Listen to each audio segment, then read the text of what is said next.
और अब बात कर लेते हैं उत्तर प्रदेश की। आज यूपी में दूसरे चरण और उत्तराखंड गोवा में होने वाले चुनाव का प्रचार शाम 6 बजे थम जाएगा।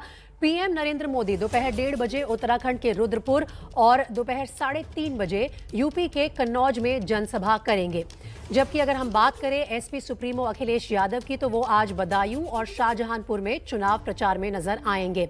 इसके अलावा कांग्रेस महासचिव प्रियंका गांधी भी आज उत्तराखंड में मैराथन रैलियां करने वाली हैं। प्रियंका की रैली खटीमा, हल्द्वानी और श्रीनगर में है। तो ये 3 तस्वीरें आपके सामने। तीनों बड़ी पार्टियां आज चुनाव प्रचार का आखिरी दिन है और उसकी पूरी तैयारी कर रही हैं। तो प्रचार के मैदान पर घमासान तेज है, वार पलटवार लगातार हो रहे हैं। बीजेपी के दिग्गज मैदान में है तो सामने अखिलेश जयंत की जोड़ी जवाब दे रही है। जवाब देने की जल्दबाजी ऐसी है कि दोनों खेमे पहले चरण के चुनाव के बाद ही खुद की जीत का निष्कर्ष निकालने लगे हैं। हमारे एक हाथ में विकास की छड़ी है, दूसरे हाथ में माफिया और अपराधियों के लिए बुलडोजर का लीवर है, और दोनों जब एक साथ चलते हैं तो विकास होता है और समाज को नुकसान बनाने वाले तत्व तो अपने आप ही उसके नीचे पिसते हुए चले जाते हैं। दूसरे चरण के चुनाव के लिए प्रचार की जंग में आखिरी जोर आजमाइश हो रही है। दूसरे चरण के घमासान में अखिलेश यादव पर बीजेपी के दिग्गजों की फौज टूट पड़ी। प्रधानमंत्री, गृह मंत्री, मुख्यमंत्री, पार्टी अध्यक्ष के बाद अब उमा भारती भी मैदान में उतर गई हैं। अखिलेश अक्सर योगी राज में कानून व्यवस्था पर सवाल उठा रहे हैं, तो अमित शाह ने आंकड़ों के साथ अखिलेश राज का सच सामने रखने की कोशिश की।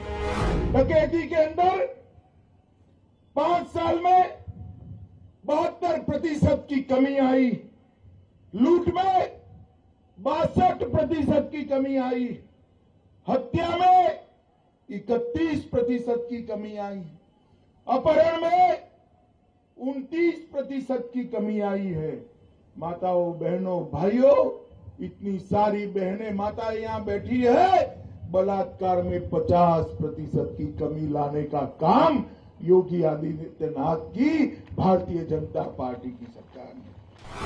अमित शाह ने कानून व्यवस्था के मुद्दे पर शाहजहांपुर से अखिलेश यादव को जवाब दिया, तो अखिलेश ने लखीमपुर घटना का सच सामने रखकर फिर तीखा सवाल किया। जिसके ऊपर जीप चढ़ा करके किसानों को कुचलने का आरोप है, वो तो जेल से बाहर आ गए, और जिन्होंने यूनिवर्सिटी बनाई है उन्हें जेल के अंदर रखा है। भारतीय जनता पार्टी किसी भी तरीके से पढ़ाई लिखाई नहीं चाहती है, क्योंकि पढ़े लिखे लोग हो जाएंगे तो उनके झांसे में नहीं आएंगे।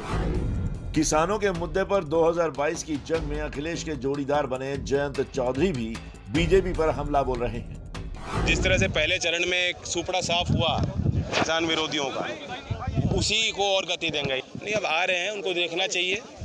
सड़क मार्ग से आएंगे तो और भी चीज़ देखेंगे कि कितनी कमियां हैं, कितने गड्ढे सड़कों पे हैं। किसानों से मिलें, किसानों को सफाई दें कि चौधरी चरण सिंह जी के नाम से जो उन्होंने योजना की बात की थी, ऐलान किया था, क्यों नहीं बनाई गई। अब जरा अखिलेश चुनावी जीत के दावे को देखिए। 10 फरवरी को जो मतदान हुआ है, लोग अब इंतजार नहीं कर रहे हैं 10 मार्च का। पहले चरण की जनता ने 10 फरवरी को ही अपना परिणाम सुना दिया है, और हर चरण में इसी तरीके से भारतीय जनता पार्टी को जनता हटाने का काम करेगी। यूपी में माहौल गर्म है। अखिलेश पर हमले के लिए बीजेपी के पास दिग्गज नेताओं की भरमार है। अब पार्टी ने एक और फायर ब्रांड नेता को इस काम पर लगा दिया है। कि मेरा आंकड़ कितना है कि बच्चा जब रात में रोता है तो माँ कहती है बेटा सो जा, नहीं तो थप्पड़ आ जाएगा। तो मुझे लगा कि पूरे उत्तर प्रदेश का वोटर कह रहा है कि हे भैया जल्दी चलो और भाजपा को वोट डालो, कहीं समाजवादी पार्टी की सरकार आ जाए।